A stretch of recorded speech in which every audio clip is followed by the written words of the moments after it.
En la clase del día de hoy vamos a ver los siguientes temas. Cesión de derechos, terminación y revocación de concesión y permisos, tarifas de servicios y registro de telecomunicaciones.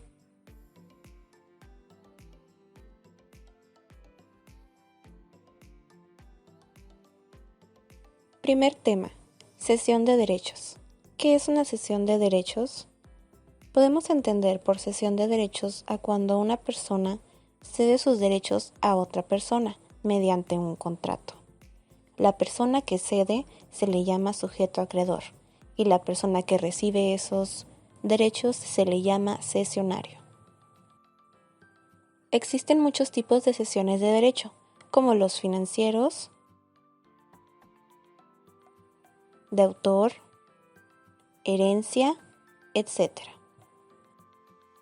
Esto visto en el artículo 2029. Habrá cesión de derechos cuando el acreedor transfiere a otro los que tenga contra su deudor. El contrato se realizará entre el cedente y el cesionario. La cesión de derecho no exige la obligación. El cesionario no tendrá mayores derechos u obligaciones que el cedente. Los requisitos son capacidad de goce y ejercicio, documento privado, firma del cedente, cesionario y testigos, notificación judicial al deudor o de notario. Entonces podemos comprender que una cesión de derechos nos puede ayudar para cuando necesitemos de alguien más para que se haga cargo de X motivo de tus derechos. Como diseñadores gráficos nos puede tocar que nuestros diseños quieran ser comprados por empresas, pero puede que también nos hagan la petición de que les cedas los derechos de tus diseños. Segundo tema, terminación y revocación de concesión y permisos. Tal como lo vimos la clase pasada, una concesión es un contrato por el cual el gobierno otorga a empresas o a particulares la gestión y explotación de ciertos bienes públicos. Los contratos de concesión deben de tener una limitación temporal. La directiva no establece el número máximo de años de una concesión.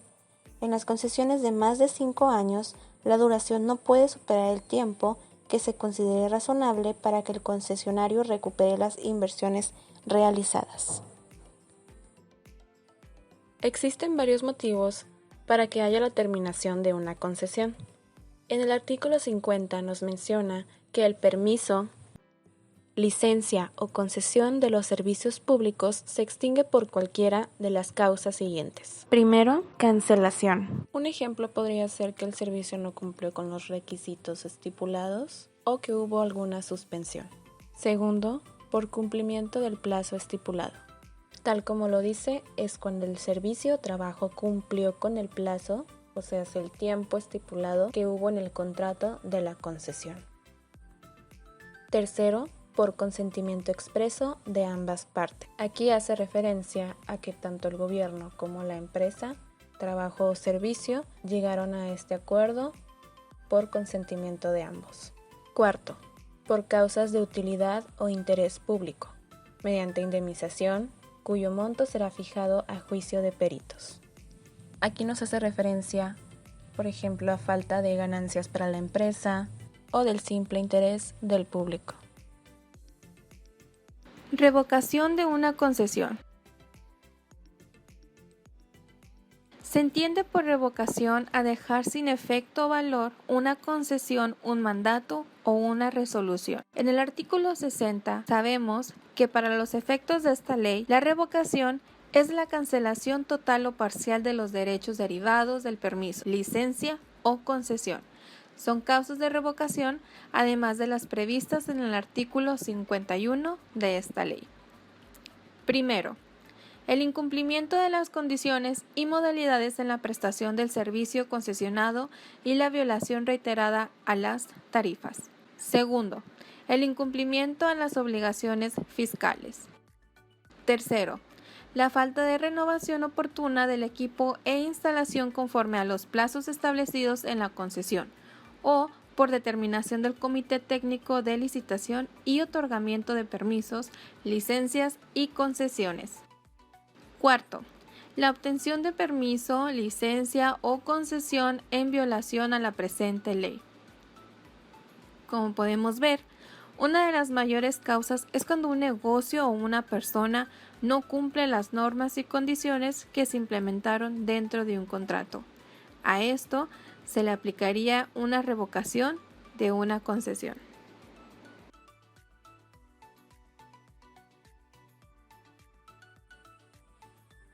Tercer tema, tarifas de servicios. Las tarifas de servicios es el precio que pagan los usuarios a consumidores de un servicio público, al Estado o al concesionario a cambio de la prestación de un servicio. En un principio, esta tarifa la fija el concesionario libremente. En otras palabras, es lo que uno paga por un servicio a cambio, por ejemplo, cuando pagas la luz, agua, internet, etc. Como sociedad, sabemos que debemos estar regidos bajo normas, y sin ellas, nuestro país sería un caos. Por eso, a continuación te explicaré los artículos que estipulan las tarifas y los servicios dentro de las telecomunicaciones. Por ejemplo, en el artículo 60 podemos observar y entender que los concesionarios y permisionarios fijarán libremente las tarifas de los servicios de telecomunicaciones en términos que permitan la prestación de dichos servicios, en condiciones satisfactorias de calidad, competitividad, seguridad y permanencia. En el artículo 61, las tarifas deberán registrarse ante la Secretaría previamente a su puesta en vigor. Los operadores no podrán adoptar prácticas discriminatorias en la aplicación de las tarifas autorizadas. En el artículo 62, entendemos que los concesionarios no podrán otorgar subsidios cruzados a los servicios que proporcionan en competencia por sí o a través de sus empresas subsidiarias o filiales. Por último, en el artículo 63, la Secretaría estará facultada para establecer al concesionario de redes públicas de telecomunicaciones que tenga poder sustancial en el mercado relevante de acuerdo a la Ley Federal de Competencia Económica, obligaciones específicas relacionadas con tarifas, calidad de servicio e información. La regulación tarifaria que se aplique buscará que las tarifas de cada servicio, capacidad o función, incluyendo de interconexión, permitan recuperar al menos el costo incremental promedio de largo plazo.